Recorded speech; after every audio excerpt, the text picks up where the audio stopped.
زاہد صاحب سر فرمائیے گا کہ یہ جو وفود پاکستان نے روس اور امریکہ کے دورے پر روانہ کیے ہیں، بڑی ایک ٹیلنٹڈ ٹیم ان کی جو مرتب کی گئی ہے، آپ کو لگتا ہے کہ جو 7 وفود بھارت کے ہیں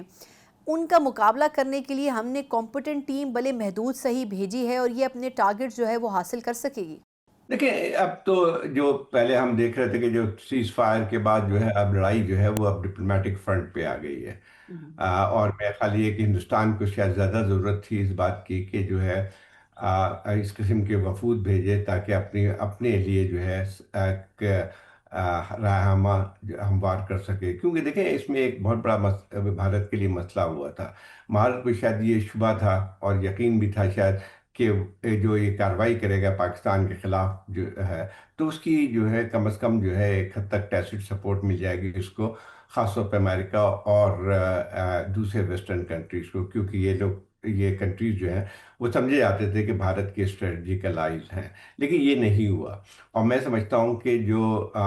بھارت کو ایک تو ٹھیک ہے جو بھی 4 دن کی جو ہمارے کلیشز تھے اس میں نقصان اٹھانا پڑا، لیکن اس کے ساتھ ساتھ سب سے زیادہ جو مسئلہ اس کے لیے بھارت کے لیے بن کے آیا تھا کہ اس کے سپورٹ میں کہیں بھی بیان نہیں آیا، اور کہا جاتا ہے کہ صرف ایک ملک تھا جو کہ اسرائیل، جس نے کھلے عام جو ہے بھارت کی جارحیت کی حمایت کی تھی۔ اب بھارت کے لیے ضروری تھا کہ وہ اپنے وفود بھیجے تاکہ رائے عامہ ہموار کر سکے، اور میں خیال پاکستان نے جو بھیجی ہے تو میں خیال اس کو ایک حد تک کاؤنٹر کرنے کے لیے اور اپنا موقف انٹرنیشنل کمیونٹی کے سامنے کرنے کی ہے۔ لیکن وہی بات آتی ہے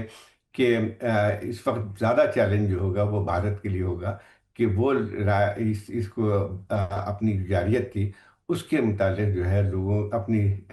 جو ان ممالک کے اندر ایک ان کو کنونس کر سکے کہ بھارت کا موقف صحیح ہے۔ اب دیکھ پاکستان کے لیے بھی ایک چیلنج تو ضرور ہوگا، کیونکہ پاکستان سے بھی سوالات اٹھیں گے، کیونکہ ایک جو بہت بڑا مسئلہ جو بن کے آتا ہے، جو بھارت نے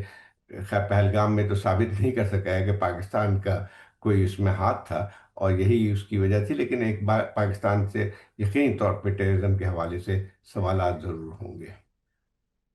اچھا، لیکن زاہد صاحب سر آپ کے خیال میں کتنی اس وقت جو ہم بھارت میں ایک پریشر بنتا ہوا دیکھ رہے ہیں مودی کے خلاف، آپ کو لگتا ہے کہ مودی کو اپنا عہدہ چھوڑنا بھی پڑ سکتا ہے؟ کیونکہ بہار کے الیکشن کی تو ایک جواز بنایا گیا تھا نا کہ انہوں نے پاکستان پر چڑھائی کی ہے، لیکن آپ سمجھتے ہیں کہ ابھی یہ واضح ہو سکا ہے کہ آخر بھارت کا بنیادی مقصد تھا کیا اس قسم کے اقدام کے پیچھے؟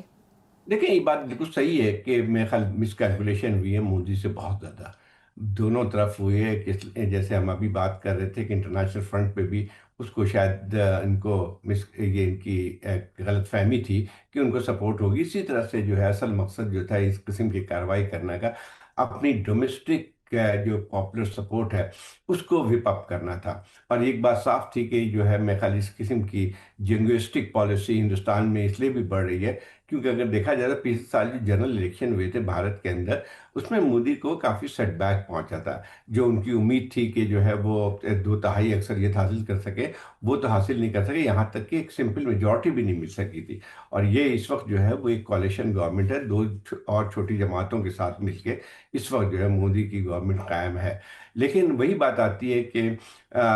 لیکن یہ کہنا کہ اب اس کی وجہ سے وہ استعفیٰ دے سکتے ہیں یا نہیں دے سکتے، مجھے نہیں لگتا ہے کہ وہ شاید یہ ممکن ہوگا۔ اب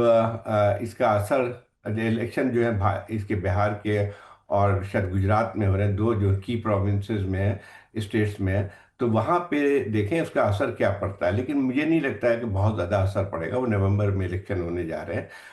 اور میرا خیال یہ ہے کہ دیکھیں ایک لحاظ سے جو فضا بنائی گئی ہے پچھلے 10-12 سال سے مودی حکومت میں، تو ایک انتہا پسندی جو ہے وہ وہاں پہ ایک فضا بنی ہے، ایک کانسٹیٹوئنسی ان کی بنی ہے۔ تو میں نہیں سمجھتا ہوں کہ ابھی فی الحال کوئی ایسی وجہ آئے گی کہ ان کو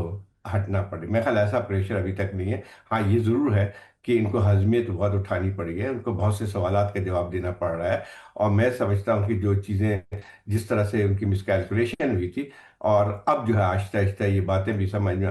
آ رہی ہیں کہ یہ پہلے تو انکار کرتے رہے تھے کہ ان کو کوئی نقصان ہوا تھا یا کہ کوئی جہاز بھی گرائے گئے تھے، لیکن اب تو 2-3 جو بیانات ہندوستان کے اعلیٰ فوجی افسران کی طرف سے آئی ہے تو اس میں تو ایک لحاظ سے کنفرم بھی ہوتی ہے کہ یہ چیز ہے۔ دوسرا جو ایک اور مسئلہ جو بن کے آیا ہے ان کو کہ سیز فائر کس نے کروائی،